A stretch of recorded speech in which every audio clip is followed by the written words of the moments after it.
of all places, I came across pixel art on Facebook, and it is kind of a byproduct of the whole Bitmoji craze from last year. So I teach 5th grade math, and this actually just since maybe February is the first time I have ever been one-to-one with my students. So we've really jumped into pixel art a lot more since we've gone one-to-one. I did an end of the year survey, and pixel art was something that my kiddos just really jumped on. They loved it, and they asked for it frequently. We actually just did one a couple days ago. It's really been a powerful tool, especially for some of my kids that are tough to engage. So what I'm going to do is I'm going to share out my Google form today, and I'll stick a copy of it in the chat, and this is just going to be a forced copy so you can make your own, and then feel free to distribute it as needed.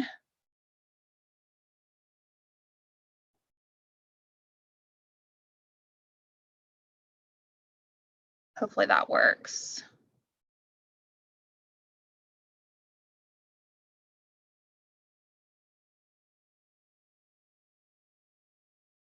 So what subject area does everyone teach, or what grade levels?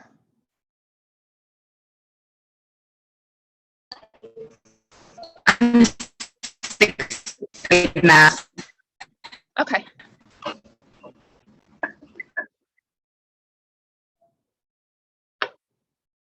Hopefully that document's going to open up for everyone all right with the forced copy. I presently teach preschool at the private setting, but I'm working on continuing my certification, which is 7 through 12 social studies. So I want to keep up on technology shifts while I'm away.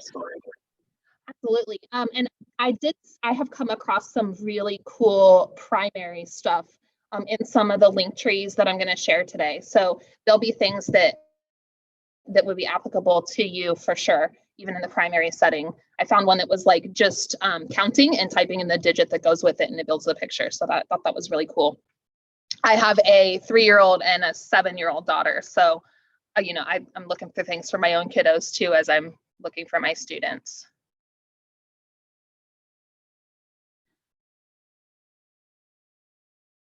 All right, so let me pull up my presentation here. So pixel art, if you're not familiar with it, pixel art is the ability to use Google Sheets particularly as a medium for students to answer questions. So the students there are hidden conditional formatting rules that are automatically applied. So when a student answers a picture, when they answer a question and they type it into their box, it automatically builds the picture accordingly. This little graphic here is just an example of a pixel art that can be built. My students haven't done this particular one, but it's in the works for next year for my kiddos. So why pixel art? So pixel art from my students, I have found it to be highly engaging. As a teacher, I really liked it because I could send it out to my remote students, and they could do it independently and have that immediate feedback to know if they were correct or incorrect. And for my face-to-face kids, they just loved building the pictures and then being able to print them and color them at a later time.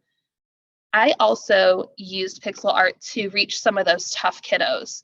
So I used it to reach the kid that just was obsessed with soccer, and the kid that was obsessed with Among Us or Minecraft. And you can take a picture of anything and turn it into a high interest activity, even over a not very pleasurable skill like multiplying mixed numbers. I also really like that it's flexible, so you can adapt it to fit all ages and all subject areas. And if they make a mistake, they hit the undo button, or you go back in your history and you restore a previous version. Most of the pixel art that I find are pre-made. And so there are just some courtesies. I'm going to share some Facebook groups later, and a couple of link trees or websites as well where you can get free pixel art. And those pre-made pixel art come with just a set of courtesies. So some individuals that post their original copy, so just make sure and make a copy and don't modify someone else's original. That doesn't go over very well. Even within my own team of teachers, our 5th grade math department, I always send out either a forced copy, which I'll show you how to do later, or I send out the link and say, hey, before you do anything, make your own copy. Just know that any changes that you make to your original that you shared with your students are going to appear. So I had a coworker who is new to pixel art, and she was showing her students how to do pixel art by working and showing them on my master copy. And then so when some of my students uploaded their assignment from Canvas, which is our learning management system in Ashland, it was already done. So just things to be aware of. And any image that you find that you've taken from someone else, you cannot post it for sale. Just again, common courtesies. So what I've done for everybody to experience pixel art is I have a force link here. So here, this blue link to try it out, to see how pixel art works. I want everybody to click the blue link, and it should pop open a new window for you. When it pops open the new window, it's going to ask you to make a copy, and you do want to make that copy.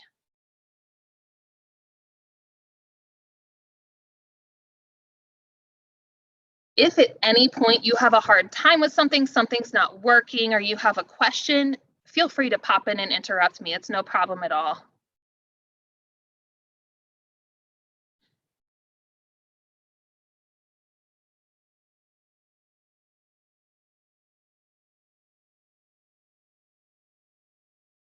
So what we have here is just, this is actually one that I did with my students, but the questions were different.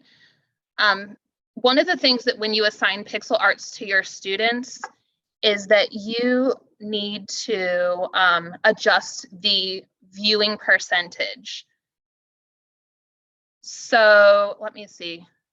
How is it sharing my pixel art right now, or is it sharing my master document?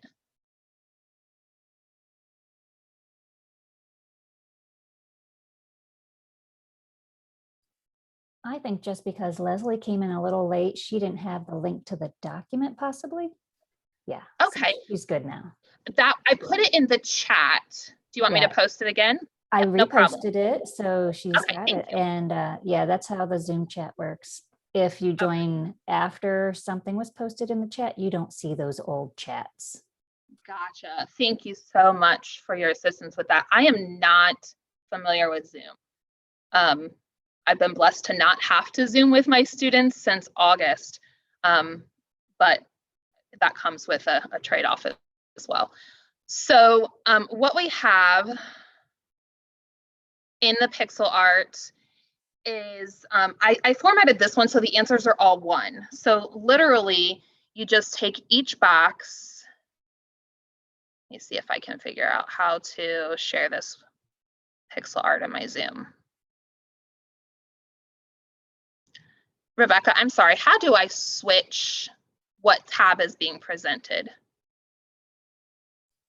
If you hit, that's what you did, you had shared tab. So just do a new share. You can stop this one. And instead, if you think you're going to be jumping through different tabs next time, just share your whole window. Okay, perfect. Thank you. I will just share my whole window.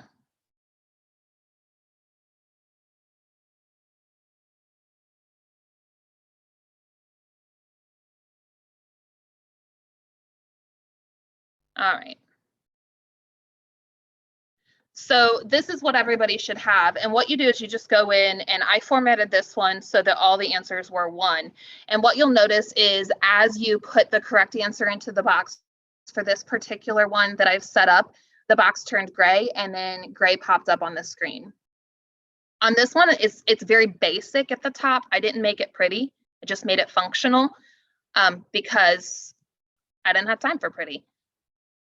And so this one says best viewed at 90%. So what I recommend my students do, and they've learned how to do this on their own, I don't even have to give them instructions anymore, is we just change the zoom so that I can see all the questions at once and I can see the picture that I'm building.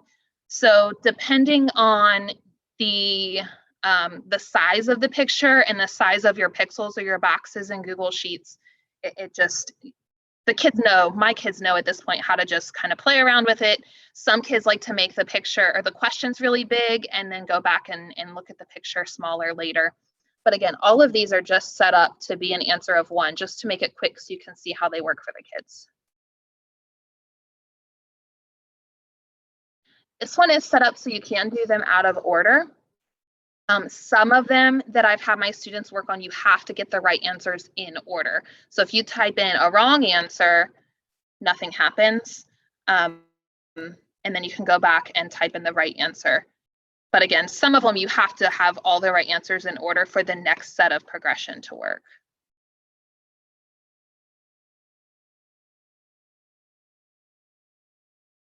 It kind of builds a cool picture. So this one happens to build a cow, which is kind of a class joke of ours. And this is one that, again, I did with my students earlier this week. But pixel art are so much fun because you can literally have your picture build anything. Your questions can be anything. Your answers can be anything. I've even seen pixel art where the answers are drop-down boxes for the kids to pick from. I've seen where pixel art are multiple choice. So they're just typing in a letter for their answer. I've seen blends and digraphs. I've seen food webs, just lots of really, really cool things that can be done with pixel art. So now that we kind of know, are there any questions on how they work? Yeah, I think I have the question. How does that work? That's like, Yeah. And how do they like not cheat and find out how it works? Right. So they work through conditional formatting, which just means I'll show you how to change the conditional formatting, and I'll have everybody practice it here on this same pixel art that you just did. So if conditional formatting is like a way of color coding certain cells to do certain things. They're commands. And so when you have a box, for example, on this answer number 1, and again, this shows on the slide that we force copied, I have all the instructions on this here on how to set up conditional formatting. So if I want to change this answer, let's say this one is shared with me and you want to use it with your students, your primary students, or you want to use it with your math students or science or whatever, you can change the question to say whatever you want it to say. Okay, so maybe I want to say 2 times 10. So once you change your question, you have to change your answer on your own. So what you're going to do is you're going to right click on the answer box, the colored answer box, and you're going to scroll all the way to the bottom down here to where it says conditional formatting. And once you do that, you get a pop-up on the side. Now, the way you change it is the same way that your students cheat. So just beware that you're not changing anything with your screen shared with your students. Of my 75 face-to-face students this year, I only had one that could figure out how to cheat. And he was a kind of a move-in from another district, and he's a foreign language student, so he's very, very, very computer savvy. So what you get is this conditional format rules box over here. You can click anywhere in the box and it will take you to this. And what it has on the left, or on this first spot, this is the apply to range. And what this spot is this shows you specifically which cells are impacted by this answer. So if you want to see it in a different way, you can actually go through and delete all of your answers that you've already typed in. And I can see just which cells are impacted by this answer. And the thing to do then to change your numerical answer is to find the answer that you had, which for this example is 1. For all the examples today are 1. And you're just going to highlight that little part of the custom formula that somebody else, God bless them, has taken the time to create. And you change it to what you want the answer to be. And then you hit done. And so what this shows you is this shows you those green cells are the cells that are being impacted by this. Zoom in so you can see. Those are the cells that are being impacted by this conditional format rule that I just created. And so when I fix my answer to be 20, which is what I told it to do in my custom formula right here, and I hit enter, that's how you change the answers. So that's how you can modify any pixel art for your own needs. So if you find a picture that you like, or you find a picture that fits the theme, we try to do cross-curricular stuff. So my 5th grade co-teacher for language arts taught the book Wonder. So we did a pixel art, and the picture that they revealed was Augie from the book Wonder. So it just gives you a lot of versatility. So what if you wanted to type in a word as an answer? So maybe I would say, what color is the sky? For my question. And I would probably change that font to make it smaller, or I could adjust the box as well if I need more space. And the answer to that one is going to be blue, which I should have picked a different, because now my box is going to give me a black. So all of these green boxes are going to appear black. So when I, again, click on my custom formula on the side, if you want to put in a word as an answer, you have to put that word in quotation marks. So numbers just stay as numbers, but words have to be in quotation marks. So I'm going to click done. These are the boxes that are going to turn black. And my answer to this one was blue. Now, the one thing that people need to understand is that some of them are formatted kind of funky. So when I go to this box down here, and I had it set up to be an answer of 1, this actually has 2 formulas attached to this answer. So if you have multiple formulas or colors pop up, that is important to make sure and change your conditional formatting rule to all the colors or all the boxes that appear. So on this one, I'm going to change my conditional formatting rule to 25.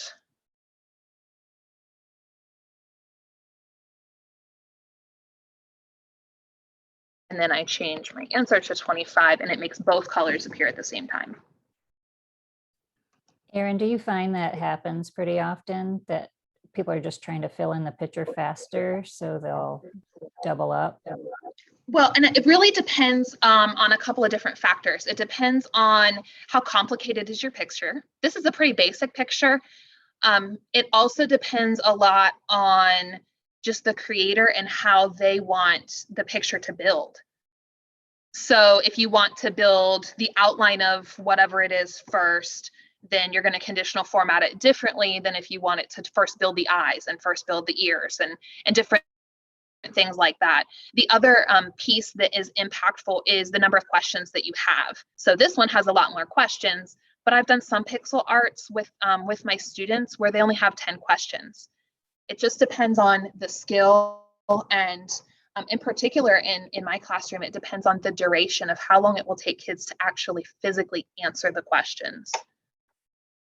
But I will say for math specifically, the way we get around that is that often, if it's a skill that we've worked on for several days, the night before, we will take a screenshot of the questions and print them out on paper, and the kids have to answer them for homework the night before. So then they can come in the next day and check their work by entering their answers in the pixel art. So that's kind of a workaround that we've used with our slower workers, or maybe we'll give them all the questions on Monday and we're going to do the pixel art on Friday.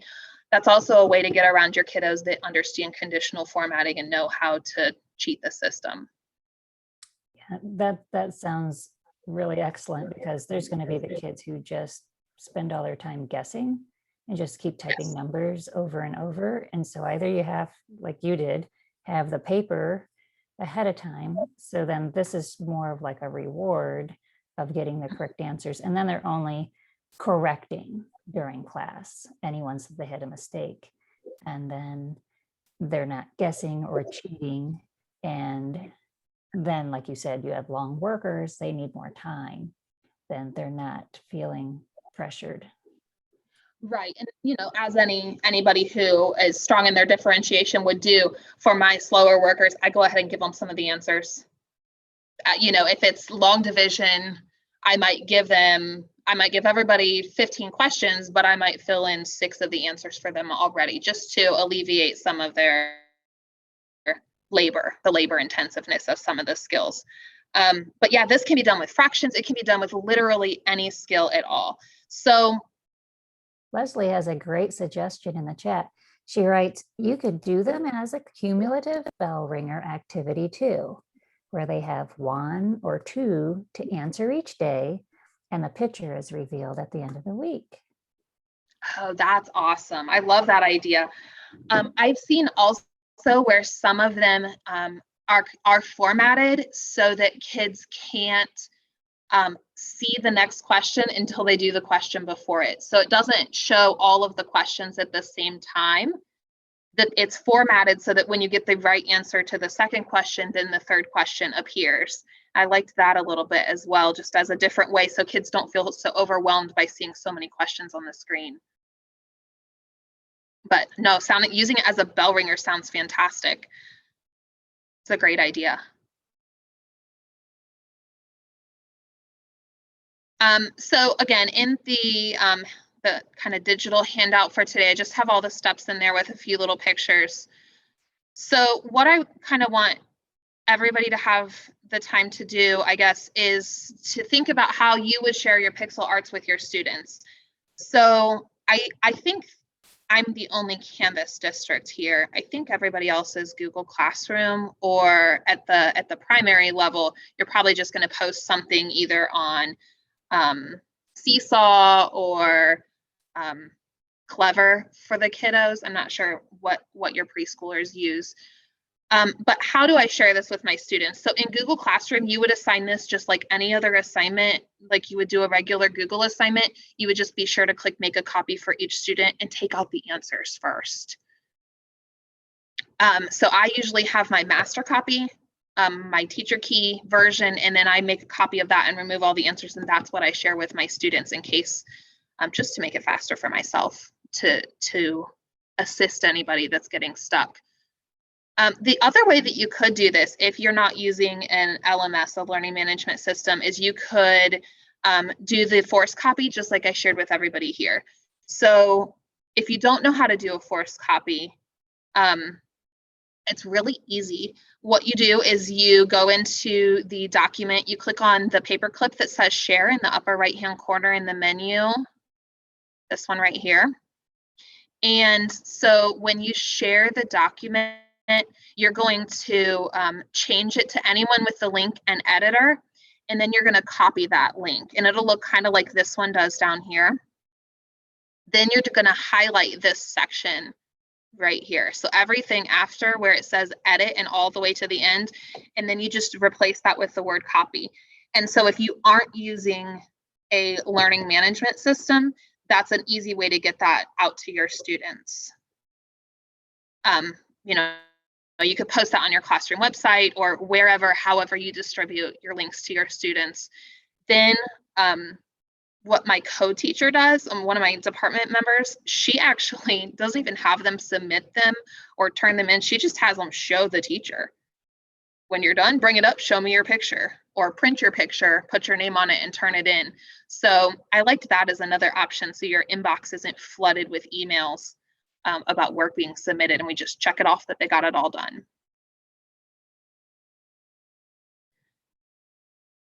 So the last section that I have in the materials for everyone today, first up, I have some YouTube videos, YouTube links that I have used. The first one shows you how to literally take your own image, any image that you want, a clip art, whatever, and turn it into your own pixel art from the very beginning. I'm going to be honest. I had this last few weeks of school, 75 face-to-face students and 38 remote students. I don't have time to do anything on my own from scratch. It's cool. That's just not where my focus is right now. So I have not done this personally, but this video, I watched it. It looks very clear on how to make that happen. Then once you have your picture, you have to format it. This I have done before. It's very labor intensive, but once you've done it, it's really easy to modify. So that's the second video over here with the smiley face. The third video is how to reformat, and I already showed you how to do that, but some people like to watch a video over on how to do it again. I've watched this video multiple times, and she's very clear and shows a good example of how to reformat something that you find from someone else. And then the last resource is just a whole YouTube channel dedicated to pixel art and all the different things you can do with it and all the different pitfalls you might run into if you're trying to modify something from someone else. So this has really great tutorials. So where do I find my pixel art? These are my main sources for pixel art, and I have them all linked up so you can just click on the links. If you're a Facebook user, to be honest, that's my favorite place to find pixel art because I use it like a search engine. In the search tab for those two groups that I've posted here, I literally might search for Wonder, the book, or I might search for tacos. We did a taco truck cross-curricular project, and so I did a taco one. I just searched for taco and found something I liked. You can also search for the skill. So you might search for digraphs or letter recognition, or you might search for mean, median, mode. And if there isn't something there, you can probably post and ask if there's something. And it's amazing how generous and how wonderfully sharing all of these teachers are across the world, really. So the first Facebook group is the Pixel Art Mysteries in Education. This one has all grade levels, all subject areas, just even social emotional stuff. I saw one last night on zones of regulation where kids had to pick what color zone matched the situation for the person. It was really cool. And then the second group is the Math and Science group. The Math and Science group doesn't have nearly as many members, but it has some good quality stuff if that's your focus is math or science. The last four links are links that are kind of a bank, if you're not a social media user, of individuals that just provide their resources for free. So this one, Georgelina, she has set hers up as a Google slide. And so literally she has color by numbers, she has Harry Potter stuff, she has elementary stuff, and then even Spanish language learner stuff. Really, really cool. So statistics, she has a few different things. Just some really cool stuff that you can access. Like I said, literally everything. Logarithms, clear over to different tutorials and things like that. So she has some great resources. Mimi Lopez in the Pixel Art Mysteries in Education Facebook group, she often posts and asks, here's a cool pixel art I have, what can I format it to for you? And so she will reformat things for you if you provide her questions, which is so awesome. A lot of times you'll see on the link trees, which are just a way to get information out, you will see, just buy me a coffee or thank you for your support Venmos and things like that. There's no obligation to do that, but it is greatly appreciated by those individuals. So I liked this one because Mimi has her materials posted kind of by grade band, by department. And then you can also just do a Control F and search for, maybe I want to search for taco. She doesn't have anything for that. Maybe I want to search for area, and it will just pop up all the things for area. Just that quick little tip. But, Pete the Cat, that's really good for some of your younger kiddos. There's holiday stuff. Literally just about anything you could ever think of, you can find a pixel art for. It's pre-made, and then you just have to change the answers, change the questions. Pi R Scared, that's really good for your upper elementary, middle school, high school math. That's the focus on that one. That's a website with just the free activities. Pixel art has also kind of evolved into puzzle reveals and some other cool things that people have done. I haven't done much of the puzzle reveals. I've done more of just the traditional pixel art. But I guess this remaining time, I am here to answer questions. And I would highly encourage you to just explore. find something that fits you, that fits your content area or your subject matter or the kiddos that you're working with, and play around with pixel art. And Erin, is this the first year you've used this? This is, pixel art is relatively new. It, like I said, it's kind of a byproduct of the whole Bitmoji craze that's been going on. And what I liked about pixel art is the focus is on the academics, not necessarily on the fun or the cutesiness of it. I'm super practical, and so for me, cutesy's cool, but I want the content. So yeah, for me, pixel art was a great fit, and we've used it quite a bit in our department this year. We've tried to do at least one per unit that we've taught. And since you have fifth graders, and they really are at a level that they could start building and designing these, I wondered if you ever toyed with the idea, or maybe in the future you will, that, all right, you've spent 3/4 of the year of them consuming yours, and then maybe take a portion toward the end of the year to reveal the big secret, how it's done, and let them build, and then they solve each other's puzzles. Yes, that's something that we had talked about, especially as one of my kiddos figured it out. Once he figured out the conditional formatting and he's like, oh, I can find all the answers, then maybe that's something that in the future I hope to be able to do with some of my kiddos who have figured it out. Okay, good. So now build your own, or reformat this one, or hey, I found a cool picture. Can I have you reformat this picture to fit this skill, and have them write their own questions and do the reformatting? Absolutely.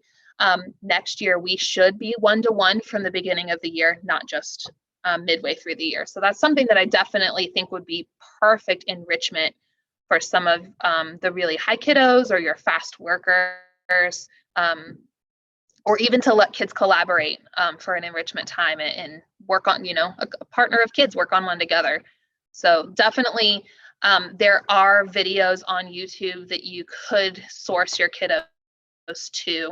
And the tutorials that I posted from the mystery pixel art page, those would be kid appropriate as well. So the kids could create their own and share them back with you, and you could share them out.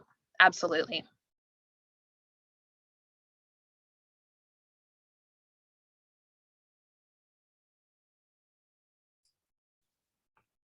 Anyone else have questions for Erin, or just thoughts now that you've seen this? Because I know I came into this thinking it was an entirely different pixel art than what she showed us.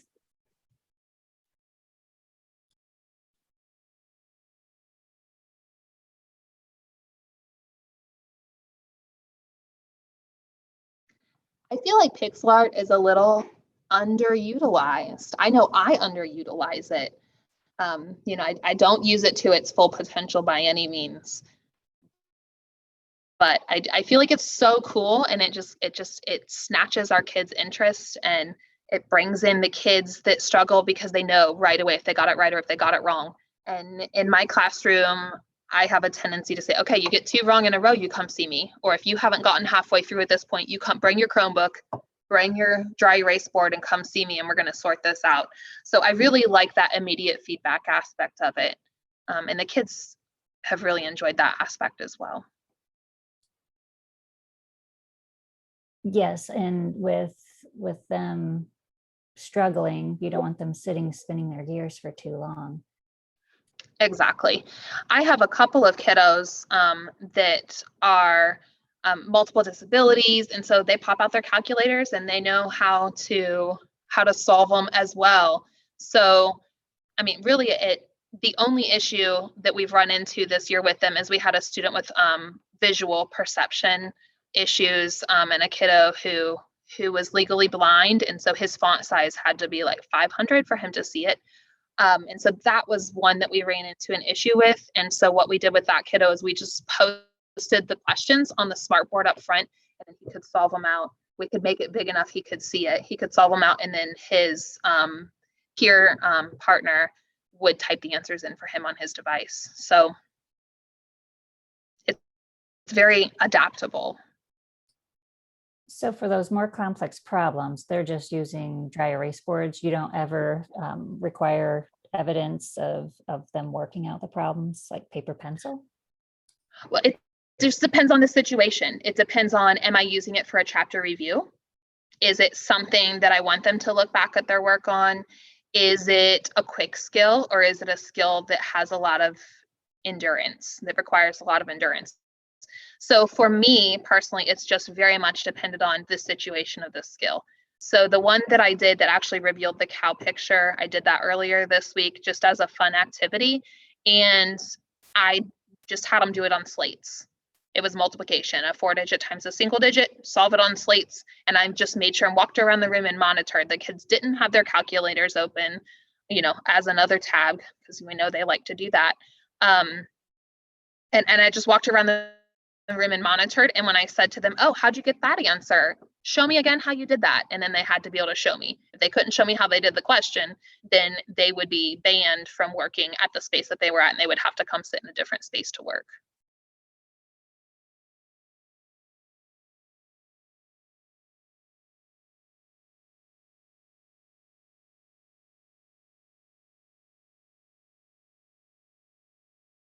But yeah, I apologize. It's a little short today, but I really think that once you get into it as an adult, it can be a lot of fun, and they're quick to reformat for the most part. Once you get in the groove of it and you've got your questions sitting beside you, it goes pretty smoothly. So how often would you use one of these? We typically do them once per unit. So a unit for us could last anywhere in math from 2 to 3 weeks. And so we typically try and do one per unit. You could do them once a week if you wanted to. You could pass out paper copies of the questions on Monday, and then you could post the link on Friday for the kids to fill in. You could do them during your intervention time. You could differentiate with them relatively easily because you could change the questions and answers. And everybody could be working on the same picture, but have different questions released to them, and they wouldn't necessarily know that they were all doing different things because their pictures were all the same. So the differentiation is tougher with our Canvas LMS than with Google Classroom, but it's very, very adaptable. Yeah, very clever though. You're right. They wouldn't know that you had differentiated since they're all getting the same end result. And from our chat, we have from Nikki that she's saying, thanks, Erin. And she's excited to create her own for next year. From Melissa, she typed, looks like there are a lot of free ones on Teacher Pay Teachers. And she even found a high school biology one. That's crazy. Awesome. Hey, Melissa, if you have a microphone or if you want to type in the chat. So what was the high school biology one about?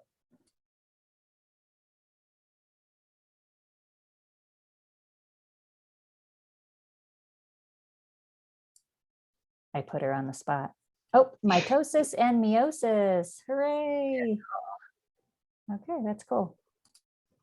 My co-teacher in science found one on producers and consumers for 5th grade science, which I thought was really cool. I found one in the Pixel Art and Mysteries in Education group that built, the kids had to answer questions about animals and food chains, food webs, and it built a picture of the food web as they did it. Just really, really cool stuff for how teachers are choosing to use these. I've seen social studies things that, the kids would answer review questions about whatever unit they were working on, and it built a picture of ancient Greece or different things like that. It's just really, really cool, the stuff that teachers are doing with this. It's really, it's unlike anything I had ever seen. And I've been a Sheets user for years and years and years, and in a lot of different ways. And I loved this application of Sheets when I first found it. These are also reminiscent of the 8-bit sprites. And so Sprite is probably not a term many of you know, but go back to the 80s and think of Mario Brothers. And when that first came out, that was 8-bit imagery. And so if you ever Google the word Sprite, and let's say you are going to have your students turn this to a task for them, that's where they would probably need to start. I'm looking at that Kermit, that mitosis and meiosis pixel art that Melissa just found. I'm like, wow, you know, these would take you forever to build. But if you lower down to what sprites look like for 8-bit characters, it's not that many squares to build Mario running. Or so I think that would be a level where those kids who figure out the conditional formatting then say, all right, I want you to go Google, you know, 8-bit sprite, and then go count the boxes and figure out what you're going to make. And that way they're not out there trying to make something too complex. Right. And if you follow the video here, the YouTube link that I posted with the Among Us on the front, you can take your clip art and you can actually adjust how big you want your pixels to be, how big you want your size to be. So you can make it very basic, or you can make it very complex, just depending on the settings that you use. I played around with it just a teeny bit. And at this point in the year, school just ended for us yesterday, so I haven't had time to really play with making my own yet. But I like to just reformat other people's stuff because people are building some really cool things, and I'm going to, if they're willing to share it, then I like to work off of other people's things. But I understand, you know, definitely why you would want to create your own.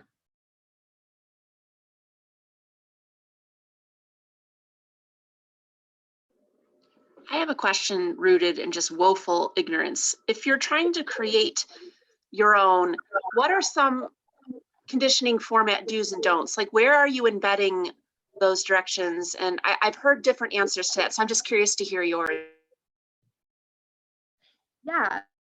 So there are a couple different ways. I'm just going to pull up one of the ones I've used with my students. So there is another way that some people are hiding the answers, not through conditional formatting, and that's through a second sheet. And so they're linking the answers in a second sheet instead of in the conditional formatting. The other way that I've used conditional formatting, I used this one with my students. This one I found from the Mystery Pixel Art site. And it originally had square roots in it. And so I just changed the square roots to whatever the answer was, so that my kiddos could do it. But this one actually conditional formats so that if they give the wrong answer, it turns it a different color, which I thought was really cool. But some of them have the second sheet hidden. You can kind of see it down here at the bottom.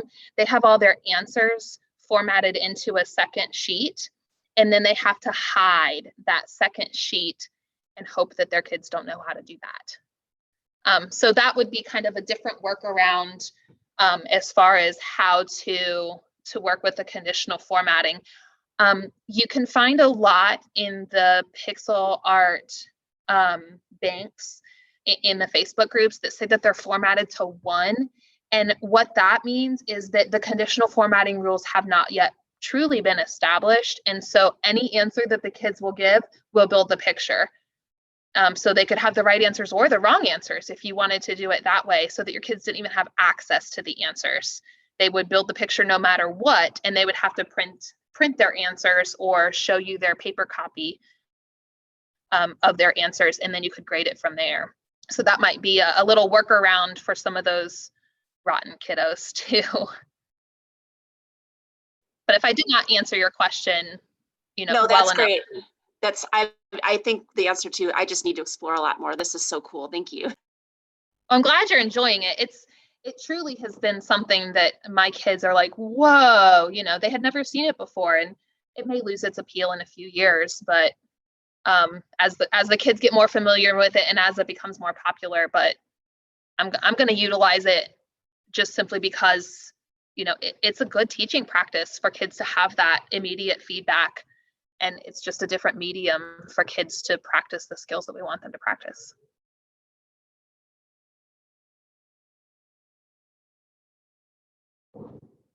But yeah, I like this just to search the group for different things. You can find just about anything that you're looking for, whether you're looking for an image or whether you're looking for a skill. So on average, how many questions would be in one? Most of them are less than 15 questions.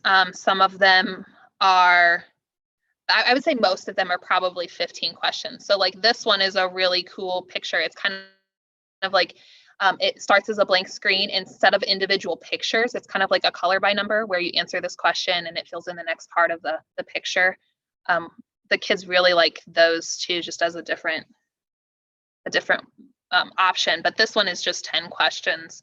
I would say most of them are probably 15, between 10 and 15. That I like to choose. I usually stick with 10, depending on the skill. Some kiddos are just slower workers.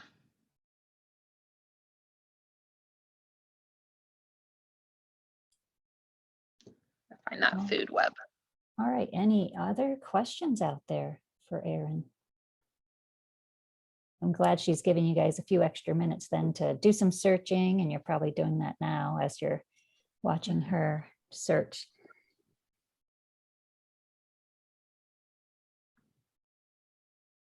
Here's a possessive nouns. That's cool for ELA. It's amazing what people are doing with these.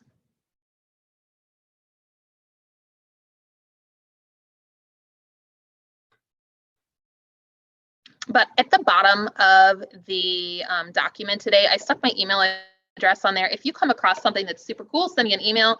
I would love to be able to share it out with our building. And if you have a question, feel free to message me as well. I'm going to be checking my email, a couple times a week here through the summer. But just so many amazing options for what you can do with pixel art.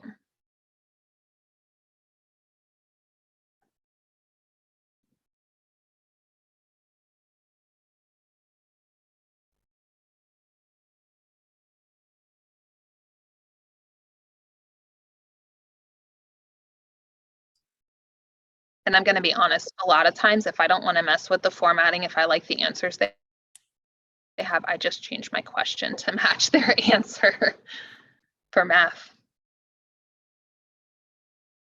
Thank you so much, Erin, for preparing this for us. You have done an excellent job, and I'm giving you a virtual clap, virtual applause here. And I hope everyone else enjoyed the class as much as I did. And I'm going to stop our recording now.